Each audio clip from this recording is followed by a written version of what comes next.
Hey, it's Kley. Welcome to another video. Today I want to do a simple speaker cabinet speaker shootout. I have three cabinets that I use primarily. I'll try to put some pictures on the screen. I've got this, it's a 2x12 open back Fender style cabinet that I just have a single red, white, and blues Eminence speaker. Then I've got a small old 1x12 with a WGS G12C. And then I've got this Seismic audio closed back 1x12 with a WGS Veteran 30. Just kind of wanted to do a little quick update check on comparing these different speaker cabs and the speakers with them to see how they sound. Now the test will be pretty simple. I'm going to be running my Kley 335 semi-hollow style guitar into a Marshall Plexi amp that I built.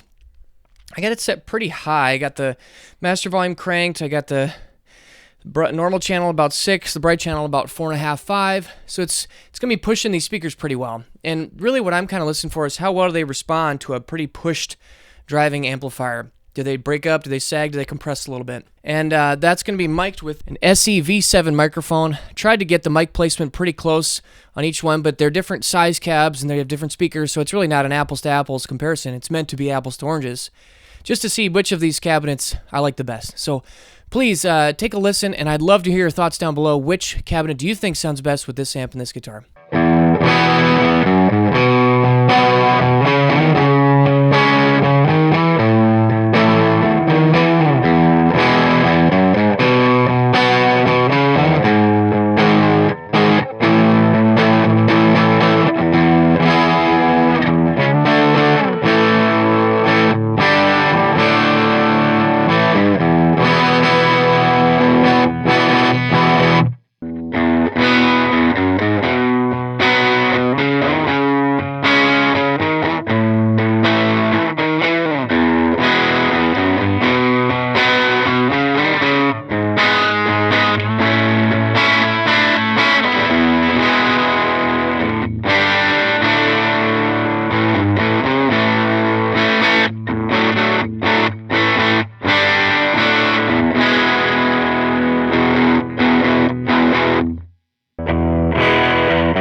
All right, I hope you guys enjoyed those tone tests. I want to give you some of my own concluding thoughts. I've had a chance to listen to the clips using my studio monitors and my headphones, and I have some thoughts. As I'm doing that, I would really encourage you to form your own opinions and leave them down in the comment section below. So, opinion number one. First of all, doing this kind of experiment and test is really, really valuable. The speaker cab is one of the hardest variables to compare in with. If you compare it to an overdrive pedal, it's really easy to click one off and one on. Or even with amps, you can plug into one amp, plug into a different amp, test something out. But with speaker cabs, because they're so big and they're at the end of the chain, they're hard to experiment with. This is not an easy test. You got to turn the amp off, plug the different speaker cable in, turn the amp back on, let it warm up. It's just one of the more cumbersome tests to do. But the value that you get out of it is so powerful because these speaker cabinets and the speakers in them have so much impact. I mean, the change from one to the next is drastic, and probably even more drastic than if you try a Tube Screamer versus a Blues Breaker, or even if you try a 5E3 Tweed versus a Marshall Plexi. The speaker cabinet to speaker cabinet is equally powerful, and if not more powerful than some of those changes, all things being considered equal. So just cannot really underestimate the power of a speaker in a speaker cab. Now, the other thing I would say is the DI route, I kind of put it in there as a whim, but it really sticks out to me as a valuable option that everybody should be considering if you can. I'm using this Weber Mass, so that means I can run my amp into the attenuator, and then the attenuator can run back into the speaker cab, so I can get that. I can knock the volume down a little bit if I want, but then also run the DI into my recording interface. So I'm capturing both the microphone on the cab and a DI recording.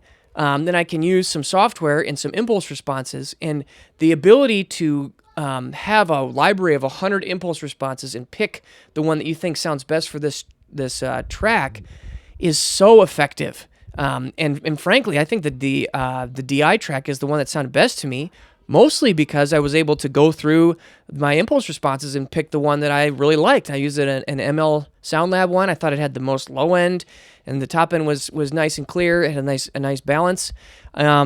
So really, the DI route wins for me, and it's something that I'm going to continue to try to do in the future.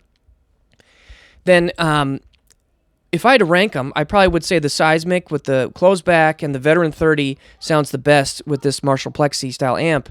Go figure, a vintage 30 type speaker and a Marshall is kind of a very classic recipe. But the closed back had a lot of low end oomph, gave that punch that I was really looking for.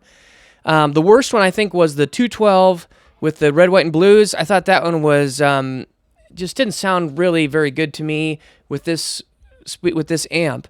And then the smaller 112 with the G12C sounded good, but I think that sound is a little bit better maybe for a clean tone personally.